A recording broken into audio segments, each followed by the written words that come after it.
오늘 우리에게 주시는 하나님의 말씀은 신약성경 345페이지 디모데후서 3장 15절로부터 17절 말씀입니다. 제가 본문 말씀 봉독하겠습니다. 또 어려서부터 성경을 알았나니 성경은 능히 너로 하여금 그리스도 예수 안에 있는 믿음으로 말미암아 구원에 이르는 지혜가 있게 하느니라. 모든 성경은 하나님의 감동으로 된 것으로 교훈과 책망과 바르게 함과 의로 교육하기에 유익하니 이는 하나님의 사람으로 온전하게 하며 모든 선한 일을 행할 능력을 갖추게 하려 함이라. 아멘.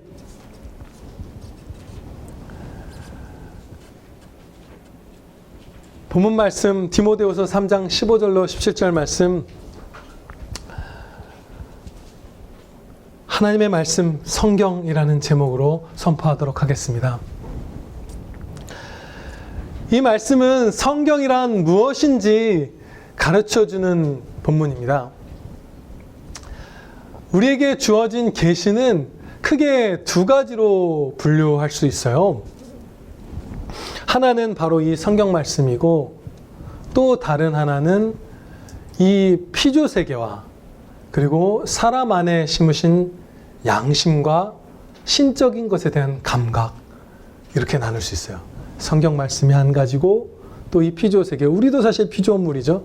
이 피조세계 전체, 하늘이 하나님의 영광을 선포한다 이렇게 말씀하잖아요. 그렇게 보여지는 것들, 우리 안에 배워서 하는 것이 아니라 심어져서 활동하게 하시는 그 양심과 신적인 것들에 대한 감각들, 지울 수도 없어요.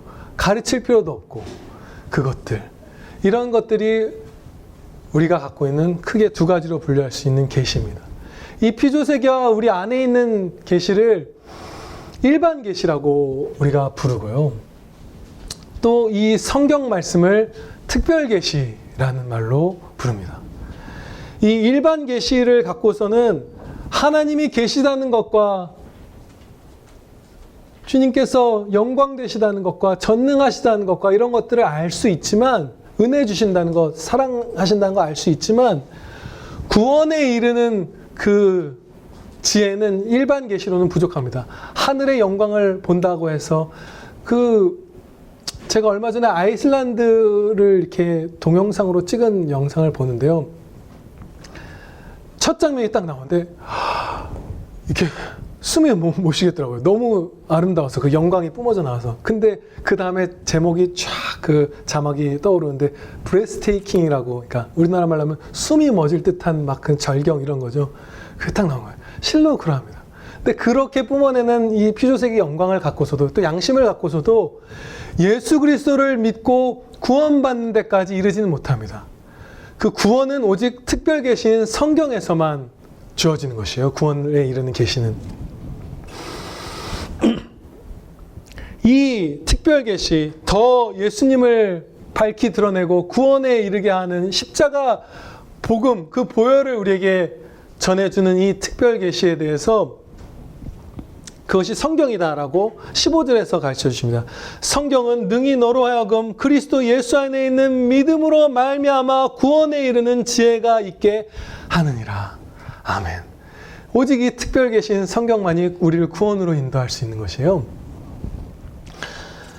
이어지는 말씀에서는 모든 성경은 하나님의 감동으로 된 것이다, 이렇게 선포합니다.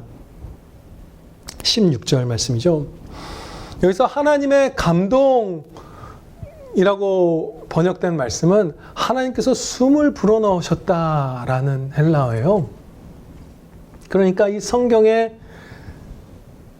기원이 하나님의 입이라는 것이죠. 그야말로 하나님의 말씀인 것이에요, 이 자체가. 하나님께서 인간 저자를 이제 사용하셔서, 성령님께서 인간 저자에게 감동하셔서 숨결을 불어넣으셔서 이 성경을 기록하게 하셨는데, 그 방식은 그 요한 사도나 무슨 모세나 이런 분들을 그냥 하나님의 주시는 말씀을 받아 적는 그 손으로만 사용하신 것은 결코 아니었죠. 각 인간 저자들, 그 선지자들과 사도들의 개성과 경험들을 다 활용하셨어요. 문체가 사람마다 다르고 자신의 경험과 직업과 이런 것들이 다 반영되어 있어요. 성품 특성들이 다 반영되어 있습니다. 그러면서 그 사람에게 주신 어떤 것을 사용하시면서 동시에 성령님께서 그를 붙드사 오류 없이, 죄 없이, 흠 없이 완전하게 하나님의 말씀을 기록하게 하신 것이 바로 이 하나님의 감동하심이라는 것입니다. 그렇게 해서 이 성경 신구약 66권을 기록해 주셨어요. 이 66권이 참으로 하나님의 말씀이라는 것은 우리가 어떻게 알 수 있을까요? 구약 39권, 신약 27권의 이 책들 전부가 정말 하나님의 말씀이다. 이 일부분에 하나님의 말씀이 들어있는 것도 아니고 이 전체가 하나님께서 기록하신 말씀이다. 이것을 우리가 믿고 살아가는데 그 근거가 어디에 있을까요? 성경 말씀은 자증적 권위를 갖습니다. 그 자체 안에 신성을 담고 있어요. 하나님의 말씀이기 때문에 이 성경 말씀 전체가 누가 증언해 줘야만 권위를 갖는 것이 아니에요. 이 성경 말씀 자체가 하나님의 말씀임을 뿜어냅니다. 증거하고 있어요. 네, 정말로 큰 영광이죠. 아멘. 우리가 외칠 수밖에 없는 영광입니다. 이 자증적 권위에 대해서, 이 탁월함과 영광에 대해서 신적인 정말로 하나님의 영광과 탁월함이 뿜어져 나오는 것에 대해서 살펴보겠습니다. 첫째로 성경 말씀에는 하늘에 속한 것이라고밖에 할 수 없는 그런 엄청난 것들이 기록되어 있습니다. 예를 들어서요, 하나님이 어떤 분이신지 가르쳐 주시잖아요. 그런데 하나님이 어떤 분이신지 성경에서 가르쳐 주시는 것은 사람들이 지어낸 제우스 같은 가짜 신들의 프로필 기록 같은 거랑은 완전히 다른 면이 있습니다. 전혀 달라요. 무한한 격차가 있습니다. 거룩함이 있어요. 왜냐하면 하나님의 어떠하심, 그 속성, 그 성품이란 완전한 사랑, 완전한 의, 완전한 지혜, 완전한 능력, 영원하심, 이런 것들이잖아요. 이 땅에서 도무지 딴 데서는 찾아볼 수 없는 것들을 이 성경에서 하나님의 어떠하심 가운데 그것을 설명하면서 가르쳐 주세요. 그런데 단순하게 하나님은 완전한 사랑이시다, 이렇게 서술하는 것이 아니죠. 그 사랑이, 진짜 사랑은 무엇인지 보여주시고, 진짜 의로움이라는 것은, 의라는 것은 무엇인지 보여주시고, 진짜 높은 지혜라는 것, 완전한 지혜라는 건 무엇인지 보여주세요. 진짜 겸손도 보여주시고, 이 모든 것들을 세세하게 드러내 주십니다. 세상 어느 곳에서도 그 비슷한 유래를 찾아볼 수가 없어요. 그리고 더 경이로운 것은 그 영광들이 모두 한 분 안에 있는 것을 나타냅니다. 완전한 사랑을 조금도 희생하지도 않으시면서 완전히 의로우시고, 완전히 의로우심을 희생하지 않으면서 사랑이시고, 그렇죠? 전능하시면서 그 부드러우심, 온유하심을 하나도 잃어버리시지 않고, 온유하시면서 그 힘을 조금도 못 발휘하시는 부분이 없어요. 전능을 다 쏟으실 수 있어요. 그리고 무한히 높으시면서 무한히 겸손하십니다. 이 모든 영광들이 하나님 한 분 안에서 다 빛을 비추고 있는 것이에요. 그것을 성경에서 세세하게 풀어서 목격하게 해줍니다. 이 자체로 자증적 권위를 갖고 있는 것이에요. 이처럼 하늘에 속한 내용, 어디서도 볼 수 없는 그 영광된 진리를 뿜어내는 성경을 우리가 바르게 읽고 믿게 되면 내가 이전에 알고 있었던 의나 사랑이나 용서나 겸손이나 지혜나 이런 것들이 다 누더기에 불과하다는 것을 느끼게 됩니다. 아, 나는 사랑 흉내내고 있었구나. 아, 나는 의 흉내내고 있었구나. 그렇죠? 아, 나는 이웃 섬김의 흉내, 뭐 그런 흉내들 내고 있었구나. 예전에 여러분에게 소개해드린 적이 있었던 R.C. 스프롤이라는 아주 훌륭한 개혁주의 신학자 분이 계세요. 그 스프롤 목사님은 한 몇 년 전까지 이제 살아 계시면서 왕성하게 활동했던 분이에요. 정말 아주 명철하신 분이죠. 지난 세기에 가장 훌륭한 신학 강의를 하는 교수는 그분이라고 뽑을 만큼 정말 하나님께서 많은 지혜와 명철함을 주셨어요.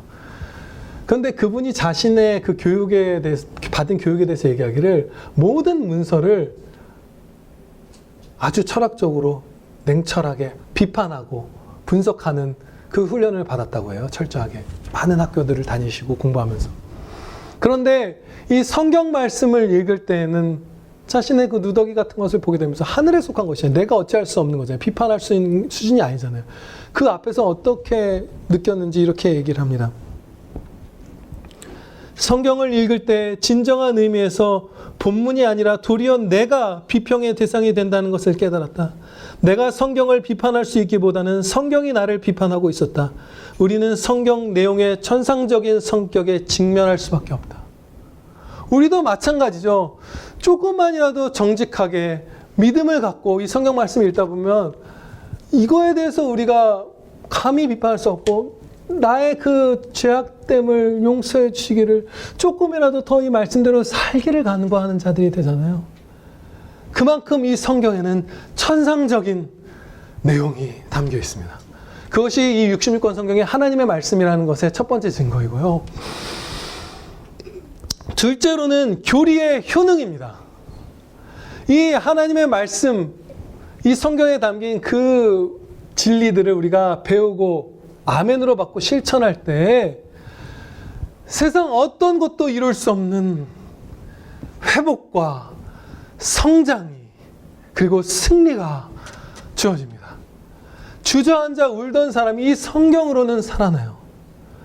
약을 먹고 발버둥을 치고 상담을 하고 습관을 바꾸고 뭘 해도 이겨내지 못하던 슬픔 같은 것들을 하나님의 말씀 한 구절로 이겨냅니다.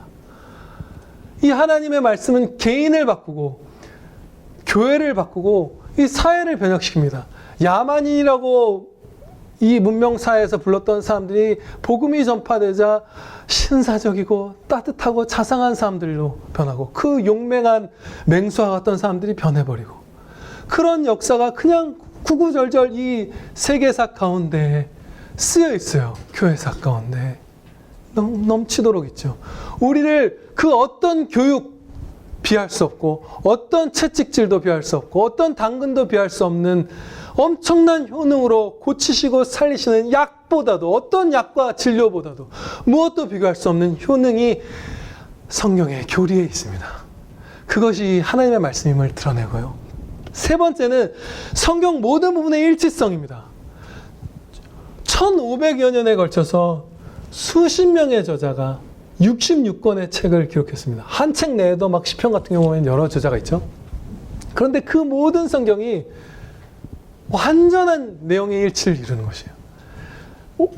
정말로 많이 훈련받은 무슨 언약 신학자분들이나 이런 분들이 이렇게 분석해 놓은 걸 보면 예수님의 그 직분이라든지 이런 것들을 나타내는 용어들 이런 것들이 구약 성경부터 신약까지 이 66권에 단어 하나 단위로도 완전한 통일성을 갖고 쫙 이렇게 조화를 이루면서 고리를 이렇게 갖고 있어요. 정말 충격적일 정도입니다. 그래서 우리는 성경에서 창세로부터 종말까지의 역사도 볼 수 있고 각 저자가 처했던 시대 상황도 목격하지만 그것과 동시에 모든 것을 초월하는 그야말로 한 분 하나님께서 지으셨다는 그 통일성을 목격하게 됩니다. 아, 시대에 국한된 건 아니고 시간에 국한된 것, 어떤 상황에 국한된 말씀이 아니라 이 말씀 전체가 완전한 통일성을 갖고 있다는 것을 목격하게 돼요. 아, 참으로 하나님의 감동으로 된 책들이로다. 이것을 보게 됩니다. 그것이 성경 66권이 하나님의 말씀이라는 세 번째 오늘 살펴볼 증거고요. 네 번째는 전체의 의도란 하나님께 영광 돌리려는 그 의도가 이 하나님의 말씀인 것을, 성경의 하나님의 말씀인 것을 드러냅니다. 자신을 높이고 우상을 숭배하고 정욕을 채우고 무슨 핑계대고 변명하고 아니면 뭐 무엇을 어떤 쾌락을 쫓고 하는 그런 것들 하나도 그런 목적을 갖는 말씀이 없어요. 그런 책이라는 것은 세상에 없죠. 그런 강연이라는 것은 없죠. 그런 사상이라는 것은 없습니다. 얼마나 다 자기 높임, 우상 숭배, 욕심, 위선 이런 것들이 모든 좋다고 하는, 그나마 양심적이라고 하는 가르침에도 다 그 독소들이 적혀 있는데, 하나님의 말씀은 66권 전체가 다 하나님의 영광, 그 한 점을 향합니다. 그 전체 의도가 또한 이 말씀이 하나님의 것인 것을 드러냅니다. 이외에도 오늘 구체적으로 살펴보진 않겠지만 성경 그 자체 안에 하나님의 말씀임을 드러내는 것들이 많습니다. 뭐 예를 들어서 성경에는 우리 영혼을 보호하고 성장시키는 잠언 구절 같은 것들이 많이 있죠. 함축된. 그런데 그거 정말 한 말씀, 예를 들어서 속히 듣고 더디 말하고 더디 성내라. 그거 하나만 기억하고 하면 은혜가 막 쏟아지는 것을 경험하잖아요. 얼마나 기억이 쉽게 나게 만드셨으며 얼마나 강력하게 역사해 주십니까? 그런 식으로 놀라운 것들이 참 많아요. 이 표현 하나에도 지혜가 막, 하나님의 지혜가 쏟아져 있습니다. 지금까지 살펴본 성경의 자증적 권위가 있음에도 불구하고 이 자체로 하나님의 말씀임을 뿜어내고 있음에도 불구하고 우리가 이것을 하나님의 말씀임을 정말로 믿고 받아들이려면 성령님의 내적인 역사가 필요합니다. 우리 한 사람 한 사람의 영혼에 성령님께서 역사해 주셔야만 돼요. 그런데 이 역사는 성경 말씀에 안 기록된 새로운 계시를 덧붙여 주시는 것이 아닙니다. 새로운 내용은 하나도 더 말씀해 주신 것이 없어요. 이 성령님의 내적 역사라는 것은 어떤 의미냐면 신성을 이 말씀에서 보아도 그것을 받아들이기 싫어하는 우리의 완악한 마음을 누그러뜨려 주시는 것이에요. 너의 마음을 부드럽게 하고 그 마음의 비에 내가 말씀을 기록해 주리라 하셨잖아요.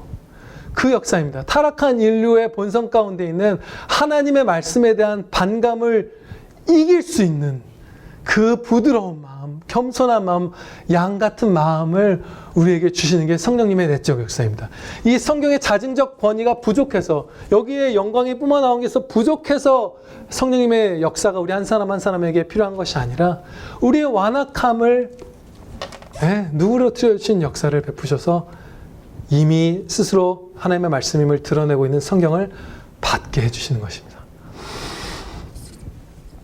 이 성경 말씀을 우리가 온유하게 받다 보면 사실 의심의 단계는 거의 진작에 벗어나고 제발 좀 이 말씀 본받았으면, 이 복된 삶 그쵸? 살았으면 이거 소원하게 됩니다.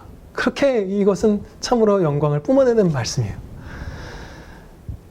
지난 2000여 년간 교회는 신구약 성경 66권을 하나님의 말씀이라고 믿어왔습니다. 이렇게 수납해왔죠. 정경이라고도 부르는 것, 이 66권을 우리가 믿어왔던 것이에요. 정경이라 부르는 것, 이 66권은 교회가 결정한 것이 아닙니다. 교회가 한 일은, 우리가 한 일은, 우리의 선배님들이 한 일은 이 자증적 권위 앞에 무릎을 꿇고 참으로 이 66권의 책이 모두 다, 모든 부분이 전체가 하나님의 말씀입니다 라고 진리 앞에 무릎 꿇고 시인한 것이에요. 내가 봤더니 이게 하나님의 말씀이다라고 권위를 부여한 게 아니라 이 자증적 권위 앞에 순복한 것이 이 정경의 형성입니다.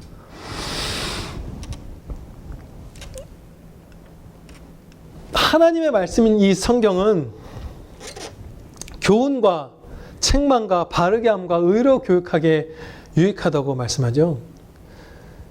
진리를 가르치며 죄악을 책망하여 반성을 일으키고 고칠 수 있게 하고 의롭게 되도록 훈련시키는 그런 말씀이다. 이렇게 가르쳐 주시는 것이에요. 근데 참 감사하죠. 여기서 혼나는 건 한 부분밖에 없어요. 우리 참 죄 많은 사람들인데, 그쵸? 격려와, 그쵸? 온전케 함과 이런 게 거의 교육의 대부분입니다. 이 책망도 물론 있지만. 이렇게 교육을 하는데 적합한 말씀인데 그 목적이 17절에서 하나님께서 그 목적을 가르쳐 주십니다. 이는 하나님의 사람으로 온전하게 하며 모든 선한 일을 행할 능력을 갖추게 하려 함이라. 아멘. 성경 말씀을 통해서 하나님께서는 강력한 교육을 베풀어 주세요. 단지 무엇이 선한 것인지 알게 하시는 정도가 아니라 온전하게 하시고 그 안 것을 행할 힘까지 비축하게 가질 수 있도록 하는 그런 교육을 주시는 것입니다. 학원가에서 유명한 강사분들의 강의를 이렇게 토막 같은 것들을 요즘에 자주 이렇게 접하게 돼요. 학원 강사분들이 약간 스타가 됐잖아요. 그래서 유튜브나 무슨 예능 공중파나 이런 데서 자주 얼굴을 비추시더라고요. 그분들의 공통점, 아주 막 그야말로 막 유명한 분들의 공통점 한 가지는 다 스타일이 다른데, 하나는 동기부여를 너무 잘한다는 것에 있어서는 다 공통점이 있더라고요. 아이들에게 공부를 해야만 한다는 그 의지를 막 불러일으키는 그 능력은 정말 탁월합니다. 그리고 유익하죠. 많은, 물론 독소가 좀 있는 말들도 하시지만 분명히 유익이 있습니다. 대단한 능력이죠. 열심이고. 그런데 아무리 그 탁월한 무슨 강사님들도 노력해도 어떤 문제를 풀지 못하고 노력해도 서울대에 가지 못한 학생을 합격할 수 있는 능력까지 갖게는 못 만들어요. 능력은 못 줍니다. 의지를 조금 도와줄 수 있을 뿐이죠. 할 수 있는 애가 하게 하는 정도일 뿐이죠. 근데 하나님의 말씀은 능력을 주시는 교육입니다. 권능의 말씀이에요. 그래서 우리가 서울대 가는 것보다 훨씬 더 어려운 거, 아무도 하나님의 영광에 이르지 못하였더라 라는 그 말씀을 완전히 뒤집어서 하나님의 능력으로 뒤집은 거죠. 뒤집어서 다 하나님의 영광 보고 그것을 찬양하고 반영하는 삶을 사는 자들이 되도록 그 실행의 능력을 주십니다. 이 말씀에서. 온전함과 모든 선한 일, 이렇게 17절에서 말씀한 것은 다른 게 아니라 바로 지난주에 배웠던 인간의 첫째 목적, 그 교리입니다. 하나님을 영화롭게 하며 그를 영원토록 즐거워하는 것. 이것이 바로 이 17절 말씀에서 기록한 선한 일과 모든 선한 일이죠. 모든 선한 일과 온전하게 됨. 그것을 그렇게 다른 말로 표현한 거예요. 첫째 교리가. 서로 같은 것을 얘기하고 있는 것입니다. 그래서 우리가 지난주에 배웠던 첫 번째 교리와 완전하게 일치되는 통일성이죠. 그 특징이, 두 가지 특징이 여기서 드러납니다. 첫째로, 배울수록 기쁨이 충만해집니다. 하나님의 말씀을. 하나님의 말씀을 배울수록 하나님을 더 알고 더 사랑하고 더 가까이 함께 거하면서 하나님을 즐거워하는 기쁨이 우리에게 충만해집니다. 인간의 첫째 되는 목적의 한 축을 성경 말씀에서 이루어주시는 것이죠. 그리고 당연히 두 번째 축은 그거죠. 하나님께 영광 돌리는 것이 바로 이 모든 선한 일을 행할 능력 주시는 성경 말씀으로 성취됩니다. 겉으로만 선해 보이는 일을 하는 것이 아니라 영혼의 가장 밑바닥에서부터 하나님께서 기뻐 받아주실 그 선한 동기로 행하는 찬양의 삶을 살게 해주시는 것이에요. 오직 이 특별 계신 성경으로만. 우리는 사실 위선에 빠지기가 너무나 쉽죠. 그 참혹한 죄에서 성경만이 건져주십니다. 아무리 구제를 우리가 하여도 사랑의 동기로 행하지 않으면 그것은 사실상 거래에 불과합니다. 나를 높이려고 하면 그것은 거래에 불과해요. 혹은 뭐 죄책감을 덜어내려고 한다든지. 나는 저 사람에게 내 재물을 주고 나는 저 사람에게서부터 명예를 얻고 평판을 얻고 그 행위를 통해서 거래고 위선이고 그렇게 되죠. 물론 여기서 우리의 죄성과 어리석음 막 반발을 합니다. 그래도 그 구제나 이런 것도 어떤 동기든지 간에 받는 사람에게 유익하잖아요. 하나님의 말씀도 그것을 말씀하세요. 당연히 유익합니다. 그런데 내가 죄를 범하고 있는 것이에요.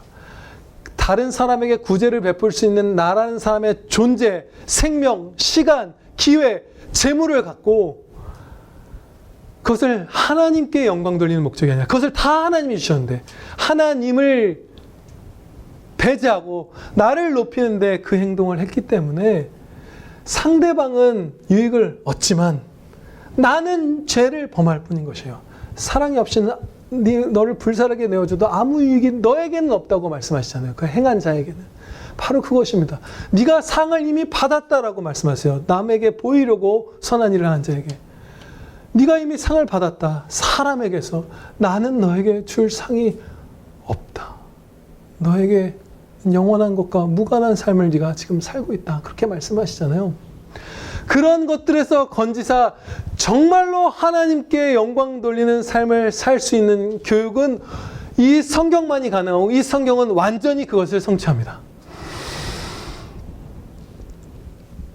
본문 말씀을 이제 3가지로 적용하겠습니다. 첫 번째입니다. 성경 말씀은 오직 성경으로 해석해야 합니다.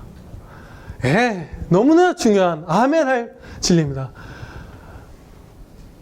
이래도 될까요? 제가 이것을 한번 외칠 때 여러분들 아멘 해주실 수 있나요? 이건 너무 새겨야 되거든요. 성경 말씀은 성경으로만 해석해야 합니다. 아멘. 네. 이거 아니시면 우리 정말 승리합니다. 복 받아요. 모든 성경은 하나님의 감동으로 된 것이라고 말씀하셨잖아요. 근데 하나님께서는 거짓말하는 분이 아니시죠. 한 입으로 두 말 하시는 분이 아니시죠. 변덕스러운 분이 아니시죠. 그래서 성경 전체가 아까 말씀드린 바대로 완전한 통일성, 완전한 하나의 목적을 갖고 기록되어 있어요. 그래서 조금 모호한 부분은 좀 더 명백하게 가르쳐 주신 부분으로 함께 성경을 성경으로 해석할 때 모든 부분들의 의미가 바르게 그 단 하나의 진정한 하나님께서 뜻하신 그 뜻이 성경에서 드러나게 됩니다. 우리가 보게 돼요. 그런데 우리는 성경을 성경으로 해석하지 않고 다른 것으로 해석할 때가 많아요. 내 뜻, 사람들의 철학, 시대의 어떤 정신, 무슨 현상, 정욕, 여러 가지로 우리가 해석할 때가 많습니다. 성도, 참성도라 할지라도. 근데 대표적인 잘못된 해석의 양태를 이단과 또 배교한 교회에서 우리가 보고 경계할 수 있어요. 우리도 비슷한 것을 추구할 때가 있거든요. 첫째로 이단은 성경의 한 구절 혹은 심지어 한 단어를 띄어다가 멋대로 왜곡된 해석을 하는 것을 좋아합니다. 여러 성경 구절, 병행 구절, 같은 진리를 막 이렇게 다른 측면에서 가르쳐 주신 구절들, 명백한 구절들을 다 취합하면 속일 수 있는 여지가 점점 더 줄어가기 때문에 한 절만 떼다가 해석하는 것이 이단들의 특기예요. 심지어 한 단어 갖고서도 그렇게 합니다. 그리고 배교한 교회인 로마 카톨릭의 경우 교회에 성경을 해석할 권위가 있다 이렇게 말을 해요. 언뜻 보면 경건한 말처럼 됩니다. 교회에 성경을 해석할 권위가 있다. 좋은 말처럼 느끼죠. 그러나 그것은 사람이 그들이 말하는 교회라는 것은 자신들이 성경보다 위에 있다. 내가 성경을 내 마음대로 해석할 권리가 있다라는 그 주장 그 자체입니다. 성경은 감히 사람이 해석할 수 없어요. 교회라 할지라도, 교회의 한 구성원이라 할지라도 성경은 성경으로만 해석합니다. 하나님의 말씀보다 높은 것은 아무 피조물 중에 아무도 없기 때문에. 그래서 이 로마 카톨릭은 언뜻 경건하게 보이는 그 광명한 천사로 가장한 그 사탄의 종이죠. 대부분이. 그래서 그들이 그렇게 말하면서 성경을 어떻게 해석하냐면 지금 현재 교황이 공적인 자리에서 예수 그리스도를 믿지 않아도 천국에 갈 수 있다고 선포하고 다닙니다. 그야말로 하나님 머리 위에 서버린 교만. 잠시 혹시 오해할까봐 그래도 왜 로마 카톨릭을 이단이라고 제가 말씀드리지 않았는가 이유를 얘기해드리면 성부, 성자, 성령의 이름으로 주는 세례, 그리스도의 십자가 복음, 그것이 아주 희미하게 그들 가운데 남아있기 때문이에요. 예수님의 신성을 부인하거나 인성을 부인하거나 이런 것들까지 나가지는 않는 카톨릭 사제들이 많죠. 정말 아예 예수님 안 믿어도 구원받는다는 교황이 있지만 그 정도, 추기경도 그랬어요. 김수환 추기경도. 진짜 만신창이지만 정말 일부의 사제들 또 일부의 그 희미하게 남아있는 교리는 예수님 믿으면 구원 받는다고 그 안에도 그것을 가톨릭에서도 많은 거짓 교리와 더불어 그 진리를 선포하고 있잖아요. 그래서 그 구원의 흔적이 남아있다라고 개혁자들이 표현했어요. 그래서 이단에 속한 자는 100% 멸망하는 것이지만 가톨릭에는 혹여 한 줌의 성도, 1%, 10%가 되는 성도들이 진짜 성도가 있어서 구원받을 수 있기 때문에 이단이라고까지는 말하지 않지만 그 안에 적그리스도가 있고 이단에 이상 가는 마귀의 종들이 있지만 이단이 아니라 우리가 배교한 교회라고 부르는 것입니다. 아무튼 이 방식, 한 구절만 떼다가 해석하는 것, 교회가 성경을 해석할 권위가 있다고 하는 것, 이런 것들에서 우리는 벗어나서 여러분들도 성경을 해석하셔야 하잖아요. 말씀을 내 삶에 적용시킬 때, 묵상할 때 내가 이 선택을 어떻게 해야 되지? 막 떠오르는 말씀도 있죠. 지금 이걸 어느 걸 선택해야 되지?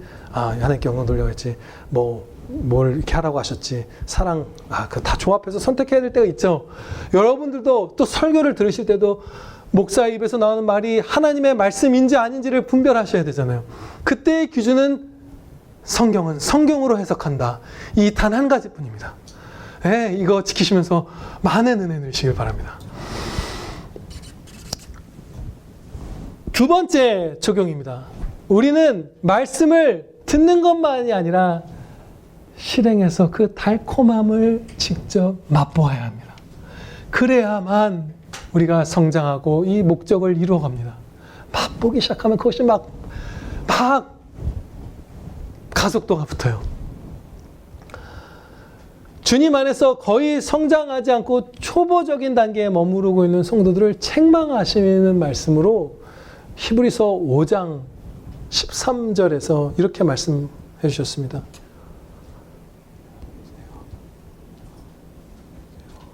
이는 젖을 먹는 자마다 어린아이니 의의 말씀을 경험하지 못한 자요.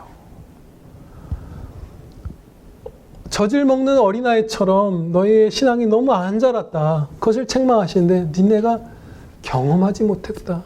그것을 짚어주시는 것이에요.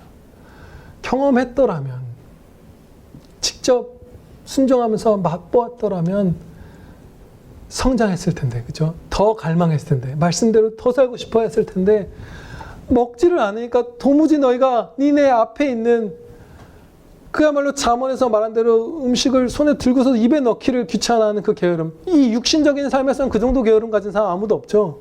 진짜 배고파서 허기져서 아사하기 직전인데 숟가락에 들려있는 음식 입에 넣는 게 귀찮아하는 사람은 없어요. 근데 잠언에 그 말씀을 주신 이유는 영적으로는 너희가 그만큼 게으를 때가 많구나라는 말씀이잖아요. 말씀이 눈앞에 있는데 휴대폰에 들어있고 유튜브에 있고 머릿속에 있는데 머릿속에 각인되어 있는데 신비에 새겨져 있는데 그것 다시 펼쳐보지 않는구나 너희가. 그 말씀을 주시는 거잖아요. 그리고 안 따르는구나. 맛보아라. 제발 순종해보아라. 맛을 보거라. 그러면 너가 살아날 텐데. 하나님의 말씀은 실천할 때에 단맛을 반드시 맛보고 성장합니다. 마지막 적용입니다. 세 번째로, 한 살이라도 더 어릴 때 이 말씀 듣고 순종합시다. 우리 앞서 그 아침 예배 그 적용이 생각나네요. 15절 말씀을 보면 디모데는 어려서부터 성경을 알았다 이렇게 말씀합니다. 그런데 이 편지 디모데후서를 받을 당시에도 그렇게 젊은 청년이었거든요. 청년 목사님이었죠. 근데 아주 경건해요. 이 디모데라는 형제님이 어린 시절부터 배워온 성경 말씀에서 크게 벗어나지 않았다는 것을 우리가 여기서 유추해서 알 수 있죠. 어느 정도 반항도 했겠지만 그래도 말씀 배워온 거 믿고 순종하면서 살았던 것이에요. 그래서 정말 거룩한 성도, 행복한 아들, 심지어 내가 기뻐서 다른 사람의 기쁨을 돕는 사도의 동역자까지 된 것이죠. 그 행복한 일이 어렸을 때 배운 말씀 일찍 아멘으로 받고 순종할 때 일어납니다. 우리가 성경을 경시할 때가 종종 있어요. 며칠, 나아가서는 몇 주 하나님 말씀 한 줄도 안 읽어도 그냥 살아가고, 혹은 몇 달 동안 안 읽기도 하고, 그쵸? 그렇게 우리가 살아갑니다. 예수님을 믿는다고 하면서도, 진짜로 믿으면서도 때로는 몇 주, 몇 달 정도 성경 말씀 안 펴보고 주일날만 설교 듣는 것으로 끝나는 거, 그렇게 보기 드문 경우가 아닙니다. 근데 그 당시에 뭐 하죠? 영화는 보잖아요. 드라마도 보잖아요. 게임도 하고, 유튜브도 보고, 만화책도 보고, 소설도 보고, 스필도 보고, 여행도 가고 다 하죠. 그럼 하나님의 말씀을 지독히 경시할 때가 성도에게 있는 것입니다. 그럼 유일하게 우리를 온전하게 하고 유일하게 모든 선한 일을 이루게 하시는 이 말씀 안 붙들고 살면 그 인생이 나락으로 점점 가기 시작하는 것은 당연한 논리입니다. 너무나 당연한 것이에요. 말씀을 읽지 않고 묵상하지 않고 순종하지 않고 살아간 날이 하루씩 쌓일수록 우리의 영혼이 죄에 굳은 살이 생기고 완악해져 가고 흉해져 가는 것, 더럽혀져 가는 것, 그것은 지극히 당연한 고 안타까운 그런 논리입니다. 얼마나 힘들던가요, 여러분? 성경을 경시하면서 우리가 오랫동안 드렸던, 여기 나이 많으신 분들, 저와 같은 40대 분들, 50대 분들, 60대 분들, 70대 분들, 오래 우리가 해왔던 죄 끊는 게 얼마나 어렵던가요? 그쵸? 정말 어렵잖아요, 그거 바꾸는 거. 바꿀 수 있지만 거룩한 성품을 또 갖는 것은 또 얼마나 어렵던가요? 뒤늦게 충성하고자 할 때. 정말 신앙생활 오래 했는데 미적지근하게 말씀 제대로 실행하지도 듣지도 않고 읽지도 않다가 매주 교회를 나왔어도 이제 순종해 보려고 하는데 정말 큰 진통 겪는 성도분들 우리가 보잖아요. 그렇죠? 불가능하진 않아요. 주님의 권능, 모든 것을 이루시니까, 모든 선한 일을 행할 수 있도록 이루시니까. 그렇지만 일찍 해야 훨씬 쉽습니다. 정말 지금 째깍째깍 흘러가는 이 시간 동안